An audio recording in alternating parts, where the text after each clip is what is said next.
Today, I wish to bring to your attention to the design of the banknotes issued by the Serbian separatist states from Croatia and Bosnia-Herzegovina. Specifically, I am referring to the self-proclaimed states of Republika Srpska and Srpska Krajina. Now, before I begin, I should make it clear that despite the similarity of these two names, these two states were very different entities. Republika Srpska seceded from Bosnia-Herzegovina in 1992, while Srpska Krajina seceded from Croatia in 1991. The secession of these Serbian separatist states occurred during the turmoil that was the dissolution of Yugoslavia. The economic downturn that occurred in the 80s for Yugoslavia, along with an unstable, rotating presidency between the republics, gave rise to ethnic tensions. Croatia and Bosnia-Herzegovina left because of this, but not everyone was pleased. The sizable minority of Serbians in these republics vowed to remain with Yugoslavia due to what they perceived as increasing discrimination by Croat and Bosnian authorities. The situation was further aggravated by the Croatian authorities being sympathetic and indifferent to Ustaša symbolism, which antagonized the Serbian population. Serbia must comprise Serbian parts of Croatia because we had a tragic experience with the Croats during World War II when they killed 1 million Serbs. However, it was a different story in Bosnia-Herzegovina.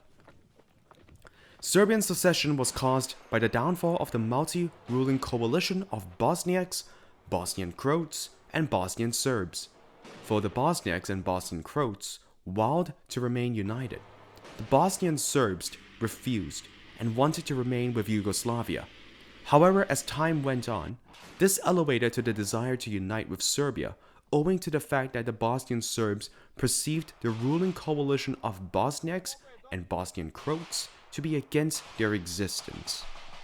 If we look at this 5,000 dinar note issued by Republika Srpska, we can see the reverse design of the note featuring a plain design with a vertically placed serial number, a Serbian-styled coat of arms on the right center, the written denomination on the far left of the note, and the city and year of issue on the bottom left corner.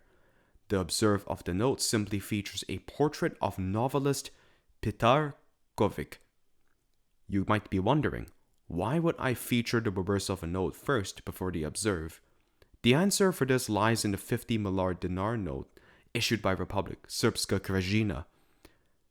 The reverse of this note is nearly a perfect copy, with exception of the issuing name which states Narodna Banka Republika Srpska Krajina, whereas the Republika Srpska note has no mention of Krajina. The obverse of this note depicts Knin fortress on the left center of the note. The reason for this similarity in design of the banknotes lies in Republika Srpska and Srpska Krajina's heavy dependence on Serbia. Republika Srpska, though economically limited, was not as disadvantaged like its counterpart Srpska Krajina, whose existence relied on heavy Serbian help.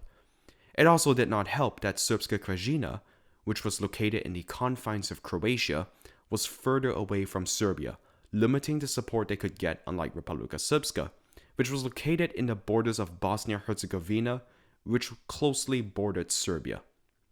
A possible explanation for the similar designs could be due to Srpska Krajina's lack of autonomy and poor economic circumstances. Unlike Republika Srpska, which could enjoy relative statehood with minimal Serbian assistance, Srpska Krajina was entirely dependent on Serbian assistance and funding, all the way down to its administration and its army. This may have forced Srpska Krajina to adopt Republika Srpska's designs in order to reduce costs in designing their notes.